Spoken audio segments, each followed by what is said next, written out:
বাংলাদেশ বনাম অস্ট্রেলিয়ার প্রথম টেস্টের দ্বিতীয় দিন আজ চলছে ডারউইনে। ডারউইন টেস্টের বিস্তারিত জানাতে নিউজ রুম থেকে সরাসরি যোগ দিচ্ছেন সহকর্মী রেদওয়ান শাওনের সঙ্গে কথা বলে জানার চেষ্টা করব আজ বাংলাদেশ কোন পরিস্থিতিতে আছে। আমরা অনেকেই আসলে বোঝার চেষ্টা করছি যে বাংলাদেশ প্রথম দিনে যেভাবে পারফরমেন্স করেছে সেকেন্ড ডেতেও কি আসলে আপার হ্যান্ডে রয়েছে কিনা। শাওন, ফারদিন, প্রথমে আপনি একটা কথা বলছিলেন আপনার ইন্ট্রোতে যে সম্ভাবনার একটা নতুন দিগন্ত। বাংলাদেশ হয়তো ওই সম্ভাবনার নতুন দিগন্তে রয়েছে যে আমরা টেস্টের কথা বলছি, সবথেকে মর্যাদাপূর্ণ ক্রিকেটের যদি কথা বলি সবথেকে মর্যাদাপূর্ণ ফরম্যাট। সেখানে গেল 2 বছর ধরে বাংলাদেশ যে পারফর্মটা করছে এটা আসলে টপ নচ। অস্ট্রেলিয়া যাওয়ার আগে বাংলাদেশের ইনজুরি কনসার্ন ছিল। নাহিদ রানার মতো পেসার, যেখানে অস্ট্রেলিয়াকে বলা হয় আসলে পেসারদের স্বর্গ, সেখানে নাহিদ রানা ছিলেন না, বাংলাদেশের জন্য সবথেকে বড় মাথা ব্যথার কারণ ছিল।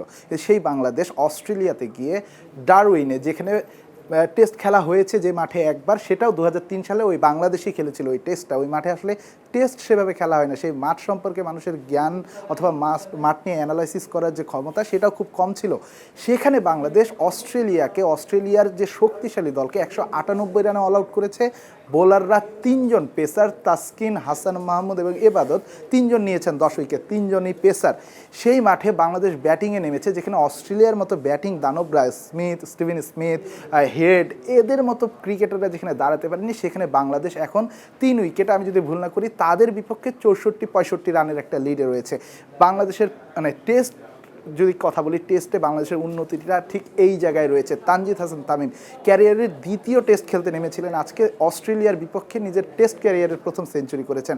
কোনো বাংলাদেশি ব্যাটার হিসেবে অস্ট্রেলিয়ার মাটিতে এটাই প্রথম কোনো ব্যাটারের সেঞ্চুরি, সেটাও তানজিদ তামিমের হাতে, একজন তরুণ ক্রিকেটারের হাতে। আমরা জয়সওয়ালের কথা বলতে পারি, ইংল্যান্ডের বিপক্ষে তিনি যেভাবে সেঞ্চুরি করেছিলেন তানজিদ তামিম, আজকে যখন ওয়েবস্টারকে ডাউন দ্য উইকেটে এসে একটা ছক্কা মেরেছেন তিনি। আপনি যদি খেলাটা ফলো করে থাকেন আপনি নিশ্চয়ই দেখবেন ওয়েবস্টারকে ডাউন দ্য উইকেটে এসে এমন প্রেশার ম্যাচে, এমন প্রেশার সিচুয়েশনে ছক্কা মারা, এটা আসলে বোঝায় বাংলাদেশের মেন্টালিটিটা আসলে কী কারণে। ম্যাচে তো হার জিত থাকতেই পারে, তবে বাংলাদেশ যে আসলে জেতার জন্য নেমেছে এই বডি ল্যাঙ্গুয়েজটা রয়েছে।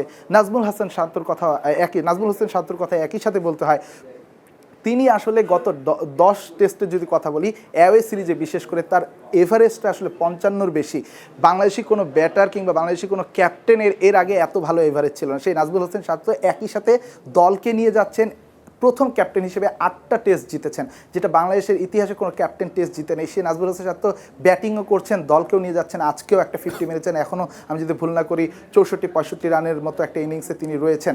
আর অন্যদিকে যেটা বলি, এরপরে যদি বাংলাদেশের টেস্ট আসলে কোন দিকে যাচ্ছে, এই টেস্টে আসলে রেজাল্ট একটা আসবেই, যেহেতু অস্ট্রেলিয়াকে প্রথম দিনেই শেষ করে দেওয়া হয়েছে, প্রথম দিনেই আসলে তাদের ইনিংস শেষ করে দেওয়া হয়েছে।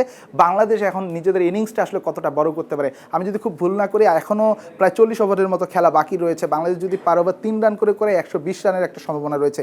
বাংলাদেশের বর্তমান যদি 64 রানের সাথে 120 রানকে লিড করা হয়, তাহলে 220-30 রানের লিড কিন্তু বাংলাদেশ পাবে। তৃতীয় দিনে এসে বাংলাদেশ যদি 220-30 রানের একটা লিড পায়, সেখানে অস্ট্রেলিয়া একেবারেই পেছনে পড়ে যাবে। সেখানে অস্ট্রেলিয়াকে সেখান থেকে উঠে আসা অস্ট্রেলিয়ার পক্ষে এটা খুব কঠিন হয়ে যাবে। সেখানে নিশ্চয়ই বাংলাদেশের এই টেস্ট জেতা আসলে সময়ের ব্যাপার। বাংলাদেশ যদি নিজেদের টেম্পারমেন্টটা ধরে রাখতে পারে এবং নাজমুল হোসেন শান্ত যদি নিজের যে পরিকল্পনাগুলো সেগুলো বাস্তবায়ন করতে পারে, বাংলাদেশ নিশ্চিতভাবেই ডারউইনে অস্ট্রেলিয়া প্রথমবারের মতো আসলে টেস্ট জিতে যাচ্ছে, যেটা তাদেরকে এই যে টেস্ট চ্যাম্পিয়নশিপের ফাইনালে রাখতেও আসলে বড় ভূমিকা রাখবে। ফারদিন, শাওন, অনেক আশার কথা আমরা আপনার কাছ থেকে শুনছিলাম এবং ক্রিকেট প্রেমীদের কাছে আসলে এই 2টি দিনই স্বপ্নের মতোই যাচ্ছে। ধন্যবাদ আপনাকে।